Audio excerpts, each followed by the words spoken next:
Assalamualaikum teman-temanku semuanya. Mudah-mudahan dimanapun kalian berada selalu dalam keadaan sehat walafiat ya. Buat teman-teman yang udah nge-like, subscribe dan selalu nonton videoku, terima kasih banyak ya. Buat yang belum, jangan lupa untuk di like, subscribe dan juga komen di kolom komentar. Karena di sini aku juga masih banyak belajar, jadi maaf kalau masih ada banyak kekurangan dan salah. Maaf juga kalau suaraku ini pelan-pelan karena aku ngisi suaranya sudah malam. Kebetulan anakku udah pada tidur dan orang rumah juga udah pada tidur, dan ini sambil mengisi waktu karena Pak suami belum pulang dan nggak bawa kunci rumah, jadi aku pun sambil mengisi waktu untuk menyelesaikan video belanja bulananku di bulan Juli ini. Sebenarnya ini belanjaku udah dari awal bulan kemarin, tapi baru sempat juga kepegang karena saking banyaknya pekerjaan rumah yang lebih utama. Kemarin juga sempat daftarin sekolah kakak Fatan juga, jadi sempat wirawiri, udah capek duluan ya bun ya. Nah, ini aku ada beberapa tips untuk berbelanja hemat bulanan. Yang pertama, tentunya kita cek dulu stok kebutuhan di rumah yang masih ada dan yang sudah habis. Jangan sampai terlewatkan. Lalu kita buat catatan. Yang kedua, kita buat catatan apa saja yang mau dibeli. Utamakan prioritas dulu ya bun ya. Di sini aku catat aku bagi dua antara kebutuhan rumah dan kebutuhan dapur. Di kebutuhan rumah ini aku juga tuliskan ada beberapa kebutuhan pribadi yang aku jadi satu, karena biasanya nggak terlalu banyak juga, jadi aku gabungkan kebutuhan rumah dan kebutuhan pribadi itu seperti hand bodyku, terus sabun wajah, terus juga deodoran, pembalut, itu aku jadi satu di kebutuhan rumah. Terus untuk kebutuhan dapur juga aku di sini ada minyak goreng, garam, penyedap yang utama yang benar-benar prioritas, dan nggak lupa juga susu untuk anak-anak.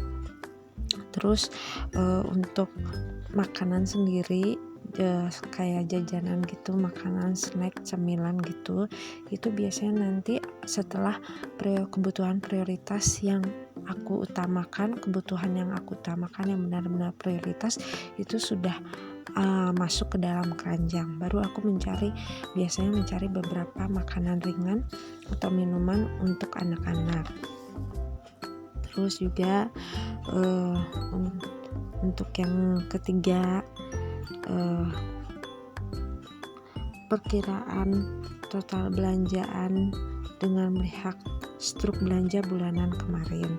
Jadi struk belanja bulanan kemarin itu alangkah baiknya jangan dulu dibuang ya, atau lebih baik lagi dicatat di buku supaya tahu perkiraan harga bulan kemarin dan bulan yang sekarang ini. Aku biasanya sih terkadang aku catat juga, tapi di sini nggak aku catat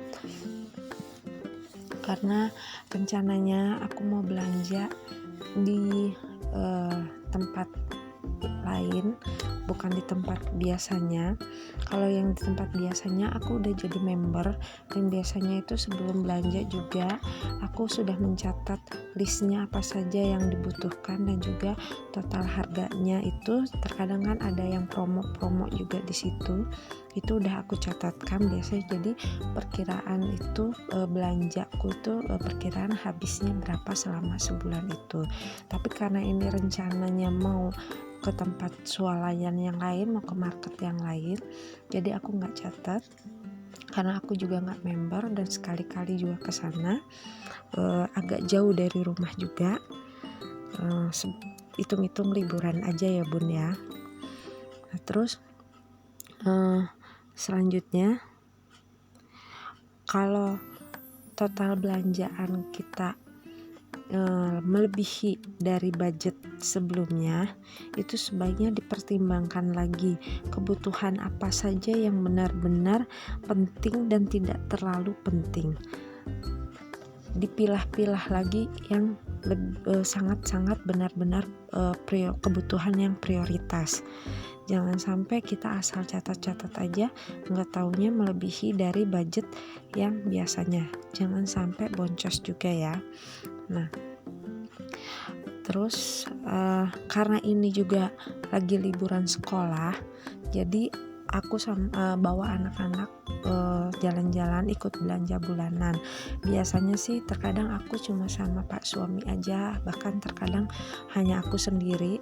Dan karena ini yang tadi aku bilang agak jauh dari rumah dan kebetulan juga libur sekolah anak-anak, jadi mereka mau ikut, hitung-hitung kita jalan-jalan refreshing ya. Tapi resikonya kalau bawa anak-anak itu biasanya melebihi dari budget yang kita perkirakan, seperti itu ya. Tapi nggak apa-apa lah, sekali-kali yang penting anak-anak juga happy karena liburan sekolah ini juga mereka nggak ada liburan kemana-mana, hanya di rumah aja dan hanya main ke rumah saudara juga. Jadi ya udah nggak apa-apa lah, hitung-hitung gantinya liburan anak-anak, gantinya liburan sekolah anak-anak.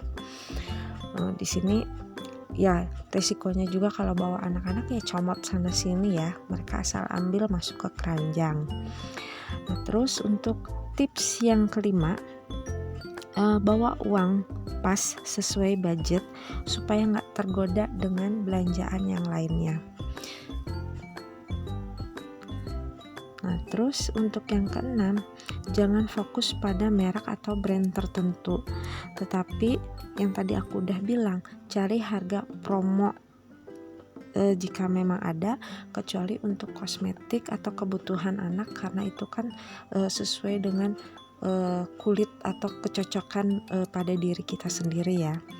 Dan usahakan sebelum belanja itu, yang ketujuh ini, sebelum belanja itu usahakan makan dulu terlebih dahulu. Kalau aku tadi itu makan dulu di rumah, jadi anak-anak aku suruh mereka makan dulu di rumah, jadi kita nggak ada jajan di luar. Bukan pelit juga ya bun, tapi hemat. Tapi mereka juga ketika di swalayan juga sudah beli makanan jajanan untuk dimakan di perjalanan dan di rumah. Dan yang kedelapan adalah baca doa dulu sebelum masuk mall dan supermarket. Oke deh bun, sekian video dari aku. Dan ini juga ternyata ada kelebihan belanjaan, ada tambahan Pak suami ngambil buat apa itu, ngelap-ngelap mobil ya, jadi agak budgeting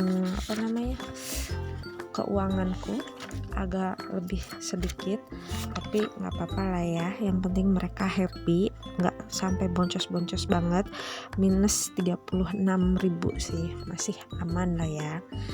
Oke deh bun, sekian video dari aku.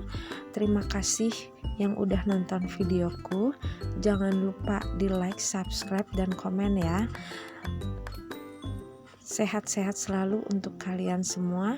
Dan sekian tips belanja bulanan bulan Juli aku. Terima kasih. Assalamualaikum.